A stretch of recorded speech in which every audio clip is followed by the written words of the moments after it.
Power sharing ವಿಚಾರಕ್ಕೆ ಸಂಬಂಧಪಟ್ಟ ಹಾಗೆ ಮತ್ತೊಂದು ಚರ್ಚೆ ಮುನ್ನೆಲೆಗೆ ಬಂದಿದೆ. ಸದ್ಯಕ್ಕೆ ಸಿಎಂ ಸ್ಥಾನ ಖಾಲಿ ಇಲ್ಲ, ಸಿದ್ದರಾಮಯ್ಯನವರೇ 5 ವರ್ಷ ಮುಂದುವರಿಯುತ್ತಾರೆ. ಕರ್ನಾಟಕ ರಾಜಕಾರಣದ ಅತಿ ದೊಡ್ಡ ಬ್ರೇಕಿಂಗ್ ಸುದ್ದಿ ಇದು. 5 ವರ್ಷವೂ ಸಿದ್ದರಾಮಯ್ಯನವರೇ ಕಂಟಿನ್ಯೂ. ಮೈಸೂರಿನಲ್ಲಿ ರಾಜ್ಯದ ಹೋಮ್ ಮಿನಿಸ್ಟರ್ ಸ್ಪಷ್ಟನೆ ಕೊಟ್ಟಿರುವಂತಹದ್ದು. ರಾಜ್ಯದಲ್ಲಿ ಸಿಎಂ ಬದಲಾವಣೆಯ ವಿಚಾರವೇ ಇಲ್ಲ. ಕೆಲ ಎಂಎಲ್ಎಗಳು ಅವರ ಅಭಿಪ್ರಾಯ ಹೇಳ್ತಿದ್ದಾರೆ ಹೊರತಾಗಿ ಆದರೆ ಎಲ್ಲವನ್ನು ನಿರ್ಧಾರ ಮಾಡೋದು ಹೈಕಮಾಂಡ್. ಇದು ಹೈಕಮಾಂಡ್ ಪಕ್ಷ, ರಾಷ್ಟ್ರೀಯ ಪಕ್ಷ. ಡಿಕೆ ಶಿವಕುಮಾರ್ ನಮ್ಮ ನಾಯಕರು ಮತ್ತು ಪಕ್ಷದ ಅಧ್ಯಕ್ಷರು.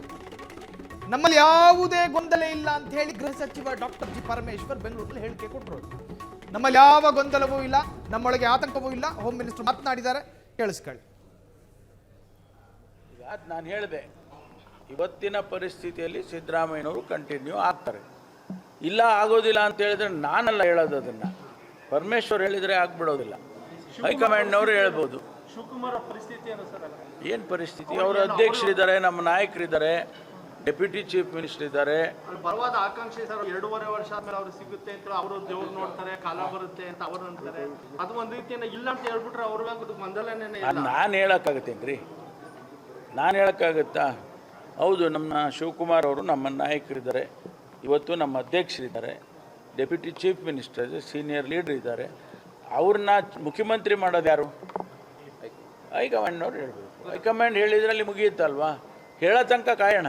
ಅಲ್ಲ, ಹೈಕಮಾಂಡ್ ಈ ವಿಚಾರವನ್ನ ತುಂಬಾ ಕಾಯಿಸ್ತಾ ಇದೆ ಅಂತ ಅನ್ಸಲ್ಲ. ಗೊಂದಲಗಳು ದಿನ ದಿನ ಜಾಸ್ತಿ ಆಗ್ತಾ ಇರುವಂತದ್ದು. ಗೊಂದಲ ಯಾರು ಮಾಡಿ? ಹೈಕಮಾಂಡ್ ಮಾಡಿದ್ಯಾ? ನಿಮ್ಮ ಪಕ್ಷದವರೇ ಮಾತಾಡ್ತಾರೆ. ಅಲ್ಲಲ್ಲ, ಮಾತಾಡೋದು ಬೇರೆ ವಿಷಯ. ಅಂದರೆ ಗೊಂದಲ ಯಾರು ಮಾಡಿಲ್ಲ? 2013 ಯಾವುದೇ ಗೊಂದಲ ಇರಲಿಲ್ಲ, ಕ್ಲಿಯರ್ ಕಟ್ ಆಗಿ ಅನೌನ್ಸ್ ಆಗಿದ್ದು 5 ವರ್ಷ ಸಿಎಂ ಸಿದ್ದರಾಮಯ್ಯ. ಹೋಮ್ ಮಿನಿಸ್ಟರ್ ಸ್ಪಷ್ಟನೆ ಕೊಟ್ಟುವಂತಹದ್ದು. ರಾಜ್ಯದ ಕೆಲ ಎಂಎಲ್ಎಗಳಿಗೆ ಅವರವರ ವೈಯಕ್ತಿಕ ಅಭಿಪ್ರಾಯಗಳಿದೆ. ಇದನ್ನ ನೀವು ಪಕ್ಷದ ಗೊಂದಲ ಅಂತ ಹೇಳಿ ತಿಳ್ಕಬೇಡಿ. ಕುಣಗಲ್ ಶಾಸಕರು ಹೇಳಿಕೆ ಕೊಟ್ಟಿದ್ರೆ ಅದು ಅವರ ವೈಯಕ್ತಿಕ ಹೇಳಿಕೆ. ರಾಮನಗರದ ಶಾಸಕರೊಬ್ಬರು ಹೇಳಿಕೆ ಕೊಟ್ಟಿರೋ ಅವರವರ ವೈಯಕ್ತಿಕ ಹೇಳಿಕೆ. ನಮ್ಮ ಪಕ್ಷ ಹೈಕಮಾಂಡ್ ಪಕ್ಷ, ನಮಗೊಂದು ಹೈಕಮಾಂಡ್ ಇದೆ. ಹೈಕಮಾಂಡ್ ವಲಯದಲ್ಲಿ ಯಾವುದಾದ್ರೂ ಗೊಂದಲ ಇದೆಯಾ? ಯಾವುದಾದ್ರೂ ಕಾಂಪ್ಲಿಕೇಟೆಡ್ ಆದಂತಹ ನಿಮಗೆ ಸ್ಟೇಟ್ಮೆಂಟ್ ಬಂದಿದೆಯಾ? ಸುರ್ಜೇವಾಲಾ ಏನಾದ್ರು ಹೇಳಿದ್ರ? ವೇಣುಗೋಪಾಲ್ ಏನಾದ್ರು ಹೇಳಿದ್ರ? ಎಐಸಿಸಿ ಅಧ್ಯಕ್ಷರು ಏನಾದ್ರು ಹೇಳಿದ್ರ? ಏನೂ ಹೇಳಿಲ್ವಲ್ಲ. ಹೈಕಮಾಂಡ್ ಒಂದು ನಿರ್ಧಾರಕ್ಕೆ ಬರುತ್ತೆ, ಆ ನಿರ್ಧಾರದ ನಂತರವೇ ರಾಜ್ಯದಲ್ಲಿ ಅಧಿಕೃತ ಅಂತ ಕರೆಸ್ಕೊಳ್ಳೋದು. ಇದು ಹೇಳಿದ್ದು ಯಾವುದು ಪಂಚಾಯತ್ ಸದಸ್ಯ ಅಲ್ಲ, ಬದಲಾಗಿ ನಮ್ಮ ರಾಜ್ಯದ ಹೋಮ್ ಮಿನಿಸ್ಟರ್, ಕಾಂಗ್ರೆಸ್ಸಿನ ಒಂದು ತರಹದ ಮುಂದಾಳತ್ವ ಇರತಕ್ಕಂತಹ ನಾಯಕ, ಗೃಹ ಸಚಿವ ಡಾಕ್ಟರ್ ಜಿ ಪರಮೇಶ್ವರ್ ಆದ ವದಂತಿಗೂ ಮತ್ತು ಚರ್ಚೆಗೂ ತಿಲಾಂಜಲಿ ಇಟ್ಟಿದ್ದಾರೆ.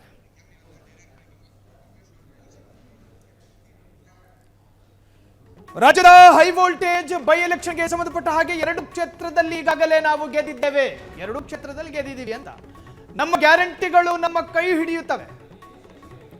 ಮೈಸೂರಿನಲ್ಲಿ ಗೃಹ ಸಚಿವ ಪರಮೇಶ್ವರ್ ವಿಶ್ವಾಸ, ಈ ಚುನಾವಣೆ ನಾಯಕತ್ವದ ಮೇಲೆ ಪರಿಣಾಮ ಬೀರೋದಿಲ್ಲ. ಸಿಎಂ ಬದಲಾವಣೆಗೂ ಫಲಿತಾಂಶಕ್ಕೂ ಸಂಬಂಧವೇ ಇಲ್ಲ. ಇದು ಮುಂದಿನ ಚುನಾವಣೆಯ ದಿಕ್ಸೂಚಿಯೂ ಅಲ್ಲ. ಮೈಸೂರಿನಲ್ಲಿ ಗೃಹ ಸಚಿವ ಪರಮೇಶ್ವರ್ ಸ್ಫೋಟಕ ಹೇಳಿಕೆ ಕೊಟ್ಟರು.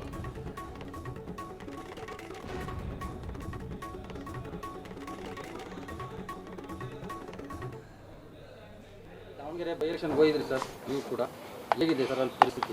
ಚೆನ್ನಾಗಿದೆ. 2 ಕ್ಷೇತ್ರದಲ್ಲಿ ನಾವು ಗೆದ್ದಿದ್ದೇವೆ, ಕಾಂಗ್ರೆಸ್ ಪಕ್ಷ ಗೆದ್ದಿದೆ.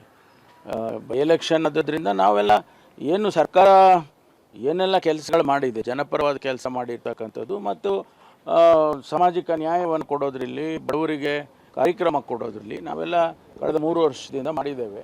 ಅದರ ಫಲಿತಾಂಶ ನಾಳೆ ನಮಗೆ ಆಗೇ ಆಗುತ್ತೆ ಅನ್ನೋ ವಿಶ್ವಾಸ ಇದೆ. ಸರ್, ನೀವು ಭಾಷಣ ಮಾಡಿದ್ರಿ ಸರ್ ಅಲ್ಲಿ. ಸರ್ ಈಗ ದಾವಣಗೆರೆ ಬೈ ಎಲೆಕ್ಷನ್ ಹೋಗಿದ್ರಿ ಸರ್, ನೀವು ಕೂಡ ಹೇಗಿದೆ ಸರ್ ಅಲ್ಲಿ ಪರಿಸ್ಥಿತಿ?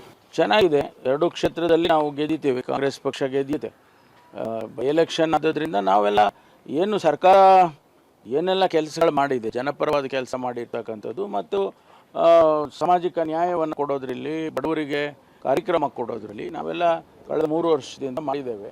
ಅದರ ಫಲಿತಾಂಶ ನಾಳೆ ನಮಗೆ ಆಗೇ ಆಗುತ್ತೆ ಅನ್ನೋ ವಿಶ್ವಾಸ ಇದೆ. ಸರ್, ನೀವು ಭಾಷಣ ಮಾಡಿದ್ರಿ. ಕಾಂಗ್ರೆಸ್ ಹೇಳಿದ್ದು ನಾವು ಗೆಲ್ತೀವಿ ಅಂತ, ಈಗ ಬಿಜೆಪಿಯು 2 ಕ್ಷೇತ್ರದಲ್ಲಿ ನಾವೇ ಗೆಲ್ತೇವೆ. ಬೆಂಗಳೂರಿನಲ್ಲಿ ವಿಪಕ್ಷ ನಾಯಕ ಆರ್ ಅಶೋಕ್ ಪ್ರತಿಕ್ರಿಯಿಸಿರುವಂತಹದ್ದು. ಕಾಂಗ್ರೆಸ್ಗೆ ಈಗಾಗಲೇ ಸೋಲೋ ಭೀತಿ ಶುರುವಾಗಿದೆ, ನಮಗ ಭೀತಿ ಇಲ್ಲ. ಕಳೆದ 3 ವರ್ಷಗಳಲ್ಲಿ ನಿಮ್ಮ ಅಭಿವೃದ್ಧಿ ಶೂನ್ಯ. ಹಿಂದುತ್ವದ ವಿಚಾರದಲ್ಲಿ ನಾವು ಪ್ರಚಾರ ಮಾಡ್ತೇವೆ. ಬೆಂಗಳೂರಿನಲ್ಲಿ ವಿಪಕ್ಷ ನಾಯಕ ಆರ್ ಅಶೋಕ್ ಪ್ರತಿಕ್ರಿಯೆ ಇದೇ ಸಮಾನಾರ್ಥಗಳಲ್ಲೇ ಇತ್ತು ಜಿ ಪರಮೇಶ್ವರ್ ಅವರ ಕೊಟ್ಟ ಹೇಳಿಕೆಯು. ನಾನು ಕೂಡ ದಾವಣಗೆರೆ ಮತ್ತು ಬಾಗಲಕೋಟೆಯಲ್ಲಿ ಪ್ರವಾಸ ಮಾಡಿ ಬಂದಿದ್ದೀನಿ. ನಿನ್ನೆ ರಾತ್ರಿ ನಾನು ವಾಪಸ್ ಬಂದಿದ್ದೀನಿ. ಎರಡು ಕಡೆ ಬಹಳ ಒಳ್ಳೆ ರೀತಿಯಾದಂಥ ಪ್ರಚಾರ ಇದೆ. ಕಾಂಗ್ರೆಸ್ ಅಲ್ಲಿ ಗೊಂದಲ ಇದೆ, ದಾವಣಗೆರೆಯಲ್ಲಿ ಗೊಂದಲ ಇದೆ, ಮುಸ್ಲಿಮಾನ್ ವೋಟ್ ಮಾಡಲ್ಲ ಅಂತ ಕೂಡಿದ್ದಾರೆ. ಅದೇ ರೀತಿ ಬಾಗಲಕೋಟೆಯಲ್ಲೂ ಕೂಡ ಅವ್ರ ಮನೆಯಲ್ಲೇ ಯಾರು ಕಾಂಗ್ರೆಸ್ ಅಭ್ಯರ್ಥಿ ಇದೆ ಅವ್ರ ಮನೆಯಲ್ಲೇ ಗೊಂದಲ ಇದೆ. ಈಗಿರುವಂತ ಅವರ ಇಂಟೆಲಿಜೆನ್ಸಿ ರಿಪೋರ್ಟ್ ಪ್ರಕಾರ ಸೋತಿರಿ ಅಂತ ಮಾಹಿತಿ ಬಂದು ಕೇರಳಗೆ ಹೋಗಿದ್ದಂತ ಮುಖ್ಯಮಂತ್ರಿ ಮತ್ತೆ ವಾಪಸ್ ಓಡಿ ಬಾಗಲಕೋಟೆಗೆ ಬರ್ತಾ ಇದ್ದಾರೆ.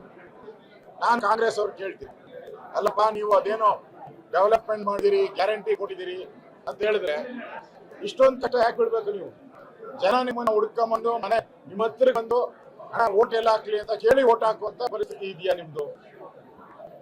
ಅಂದ್ರೆ ನಿಮ್ಮ ಅಭಿವೃದ್ಧಿ ಕಳೆದ 3 ವರ್ಷದ ಅಭಿವೃದ್ಧಿ ಶೂನ್ಯ. ಕರ್ನಾಟಕವನ್ನ ಸಾಲಗಾರರ ರಾಜ್ಯವನ್ನ ಮಾಡದಂತದ್ದು ಸಿದ್ದರಾಮಯ್ಯ.